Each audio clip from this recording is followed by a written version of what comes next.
A drone weaves through the night air over Novorossiysk. Russian guns thunder, then Ukraine finds its target. In a single fireball, one of Putin's prized warships, a frigate built to defend Russia's Black Sea fleet, was engulfed in flames at its own port. The Russian Navy is no longer safe in Russian waters.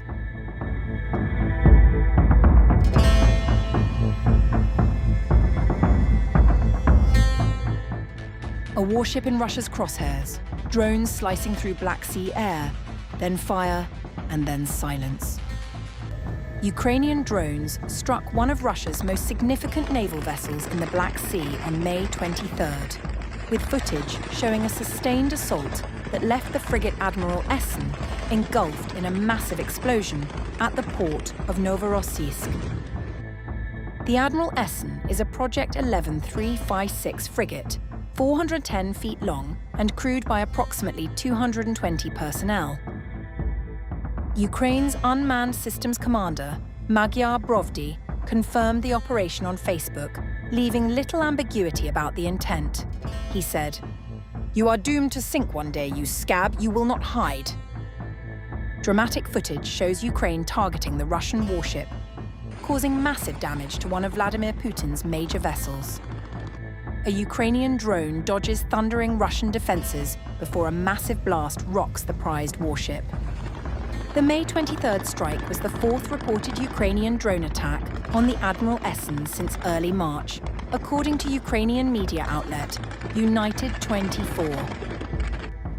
Two previous strikes targeted the vessel on April 2nd.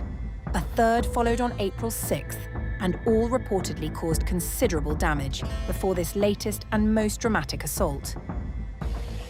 The same day, Ukrainian drones also struck a Project 1239 missile hovercraft, a specialized coastal defense vessel that is heavily armed and rarely targeted.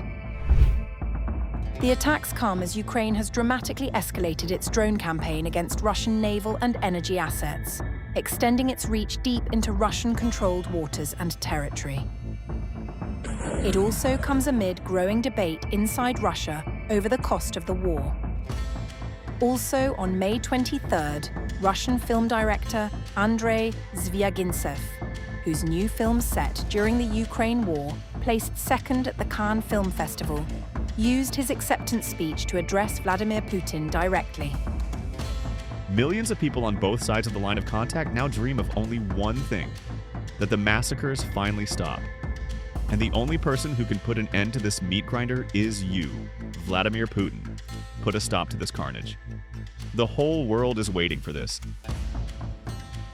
Novorossiysk, one of Russia's most strategically important Black Sea ports, has become a recurring focus of Ukrainian strikes designed to degrade Moscow's ability to launch maritime missile attacks.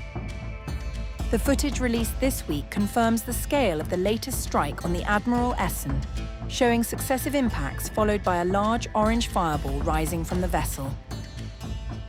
The warship in Novorossiysk harbor is still waiting too. Whether it will ever sail again remains unclear.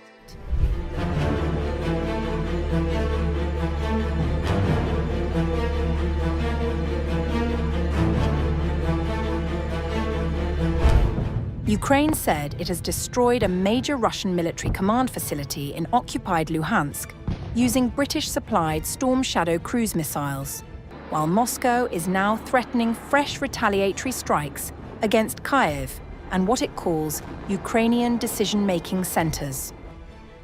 In a statement released on May 25th, Ukraine's General Staff confirmed that the Ukrainian Air Force carried out the long-range precision strike inside the occupied Luhansk Oblast. On 25 May 2026, the Air Force of the Armed Forces of Ukraine used Storm Shadow air-launched cruise missiles to successfully destroy an important enemy command and control and communications post in the temporarily occupied territory of Luhansk region. The strike marks another example of Ukraine using Western-supplied long-range weapons to target Russian military infrastructure deep behind the front lines.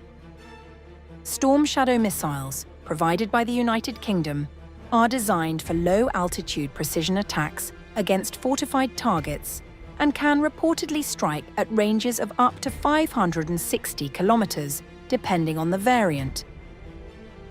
Ukraine's military said the operation demonstrated that Russian rear positions are increasingly vulnerable. This strike underscores the strategic foresight, unity of planning, and deliberate actions that prove no position of the Russian aggressor is safe on Ukrainian soil. The latest attack comes as Ukraine continues a broader campaign targeting Russian logistics, oil infrastructure, command centers, and military-industrial facilities. Meanwhile, Russia accused Ukraine of carrying out what it described as a terrorist drone strike against civilian infrastructure in occupied Luhansk. In a statement released in Russian, authorities described the attack as another blatant example of what Moscow called the Nazi and terrorist nature of the Kyiv regime, accusing Ukraine of deliberately targeting civilians.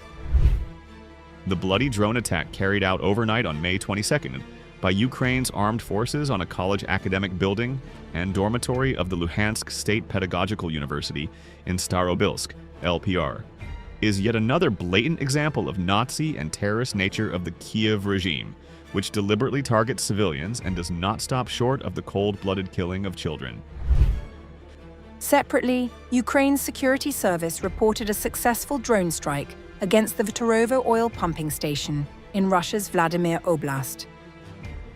At the same time, Russia is escalating its rhetoric toward Kyiv.